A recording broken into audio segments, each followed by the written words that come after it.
હું કિંજલ નામની છોકરી સાથે લગ્ન કરવા માંગતો હતો, પરંતુ તેના લગ્ન મારી પહેલા થઈ ગયા અને તેના પતિનું અવસાન થતાં હવે તે વિધવાનું જીવન જીવી રહી હતી.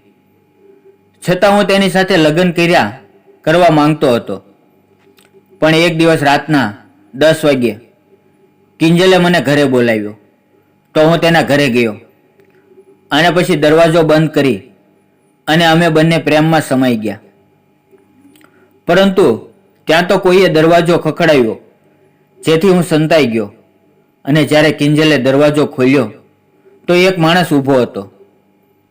તે માણસને જોઈ મારા તો હોશ ઉડી ગયા, કારણ કે તે પણ કિંજલ સાથે. મિત્રો, આ 4 વર્ષ પહેલાની વાત છે, જ્યારે હું બાઇક લઈને બાજુની નદીમાં નાહવા ગયો હતો. તે લગભગ 3 કિલોમીટર દૂર હતી. જ્યારે હું નદીમાં નાહવા માટે ગયો ત્યારે મારે નોકરી પર રજા હતી અને હું પાણીમાં પડીને ધીરે ધીરે નાહી રહ્યો હતો. ત્યારે મારી નજર સામેના કિનારા પર પડી. ત્યારે એક માણસ દોડીને આવ્યો. આમ તો ઘણા બધા છોકરાઓ આવે તે કૂદીને નદીમાં નાહવા પડે છે, એટલા માટે મેં તે માણસ પર વધારે ધ્યાન ન આપ્યું.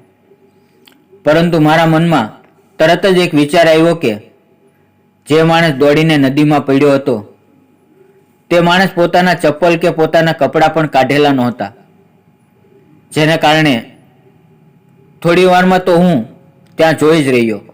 ત્યારે થોડી વાર પછી તે માણસ પાણી ઉપર આવે છે અને પાછો તરત જ પાણીની અંદર જતો રહે છે અને 4-5 મિનિટ તો તે પાણીની અંદર જ રહ્યો. એને કારણે મને વહેમ થવા લાગ્યો કે નક્કી તે માણસ પાણીમાં ડૂબી રહ્યો છે અને તે માણસને બચાવવા માટે મેં આજુબાજુ નજર નાખી, પરંતુ મારા સિવાય પાસે બીજું કોઈ પણ નહોતું.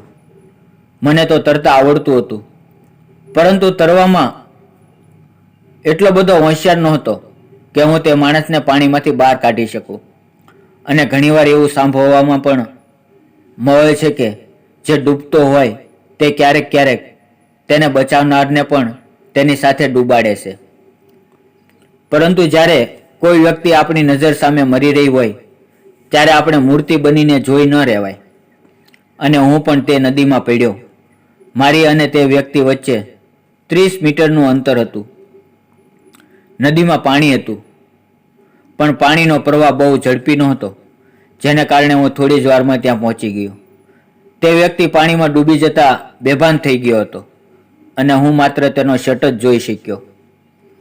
તે વ્યક્તિને મેં પાણીમાંથી ધીમે ધીમે ખેંચીને કિનારા પર પહોંચાડ્યો. પછી મેં તેને બહાર કાઢ્યો અને તેનો ચહેરો જોઈને હું ચોંકી ગયો, કારણ કે તે મારા ગામનો કિશન હતો. મેં કિશનને ઊંધો સુવડાવ્યો અને મારા હાથે તેની પીઠ પર દબાવીને પાણી બહાર કાઢ્યું. અને થોડી વાર પછી કિશન ભાનમાં આવ્યો. મને જોતા જ તે ઉતાવળથી ઊભો થયો. મેં તેને મારી સાથે બેસાડીને કહ્યું, શું થયું? તું નદીમાં કેમ ડૂબી ગયો? ત્યારે કિશને કહ્યું, હું અહીંથી પસાર થઈ રહ્યો હતો ત્યારે મારો પગ લપસ્યો અને હું લપસીને નદીમાં પડી ગયો. હું જાણતો હતો કે તે ખોટું બોલી ગયો હતો, કારણ કે મેં પોતે તેને પાણીમાં કૂદતો જોયો હતો. મેં કહ્યું કે કિશન, જુઠ્ઠું ન બોલ, હું તારા મોટા ભાઈ જેવો જ છું, સાચું બોલ, શું વાત છે? ત્યારે રડતા રડતા તેણે કહ્યું, ભાઈ, તે મને ના બચાવ્યો હોત તો સારું હતું. કિશન મારાથી 5 વર્ષ નાનો હતો. તે પણ મને ખૂબ માન આપતો હતો. મેં કિશનને કહ્યું કે મને એ તો બતાવ કે તારી સાથે શું થયું અને તું શા માટે મરવા માંગે છે? શું તારે કોઈ સાથે ઝઘડો થયો છે? ત્યારે તેણે જવાબ આપ્યો કે ના. ત્યારે મેં કહ્યું કે તો સાચું બોલ, તો હું તારી મદદ કરીશ. ત્યારે તેણે નીચે જોઈને મને કહ્યું કે મેં એક મોટી ભૂલ કરી છે. જુવાનીના જોશમાં મને આપણા જ ગામની એક મહિલા કિંજલ સાથે પ્રેમ થઈ ગયો હતો. કિંજલનો પતિ એક આર્મીમાં નોકરી કરતો હતો, એટલે તે શહીદ થયા હતા અને કિંજલ એક વિધવા સ્ત્રી છે, જેને કારણે તેની સાથે હું લગ્ન કરવા તૈયાર છું.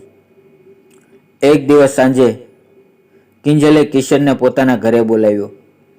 ત્યારે કિશન પોતાના નવા કપડાં પહેરી રાતના 10 વાગ્યે જમ્યા પછી કિશન ઝડપથી કિંજલના ઘરે પહોંચ્યો. ત્યારે કિંજલે કિશનને બેડ ઉપર બેસાડ્યો અને ત્યાર પછી ઘરનો દરવાજો અંદરથી બંધ કરી દીધો. અમે બંને વાતો કરવા લાગ્યા. 15 મિનિટ થઈ હશે એટલામાં કોઈએ દરવાજો ખખડાવ્યો, જેથી કિશન ગભરાઈ ગયો અને મનમાં વિચારવા લાગ્યો કે હવે શું કરવું, કારણ કે સંતાવાની જગ્યા નહોતી. ત્યારે કિંજલે કિશનને પલંગ નીચે સંતાઈ જવાનો ઈશારો કર્યો.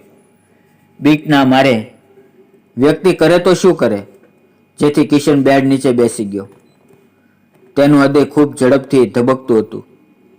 કિંજલ ઊભી થઈને પહેલા લાઇટ બંધ કરી અને પછી ઘરનો દરવાજો ખોલ્યો. ત્યાં તો બહારથી એક માણસ સીધો જ ઘરમાં આવ્યો અને તેણે અંદરથી દરવાજો બંધ કરી દીધો. ત્યારે કિશને ધીમા અવાજમાં કહ્યું. તે માણસે કિંજલની કોઈ પણ વાત સાંભળી નહીં અને કિંજલ તે માણસને ના કહેતી રહી, પણ તે માણસે કિંજલની એક વાત પણ ન માની અને તે કિંજલ સાથે જબરદસ્તી કરવા લાગ્યો. પરંતુ હું બેડ નીચે છુપાઈને જોઈ રહ્યો હતો. તે આવનાર વ્યક્તિ બીજું કોઈ નહીં, કિંજલના સસરા જ હતા, જેને કારણે કિશન એટલો ડર અનુભવતો હતો કે તેની પાસે કોઈ હથિયાર હોત તો તે તેની હત્યા કરી હોત. ફરીથી કોઈએ ઘરનો દરવાજો ખખડાવ્યો, પરંતુ અંદરથી કોઈએ જવાબ ન આપ્યો. ત્યારે આવનાર વ્યક્તિએ ગુસ્સામાં બહારથી ધક્કો માર્યો, કહ્યું કે દરવાજો ખોલ. કિંજલ, તું આટલી જલ્દી સૂઈ ગઈ? કિંજલ આવનાર માણસ બીજું કોઈ નહીં પરંતુ કિંજલના પિતાજી હતા.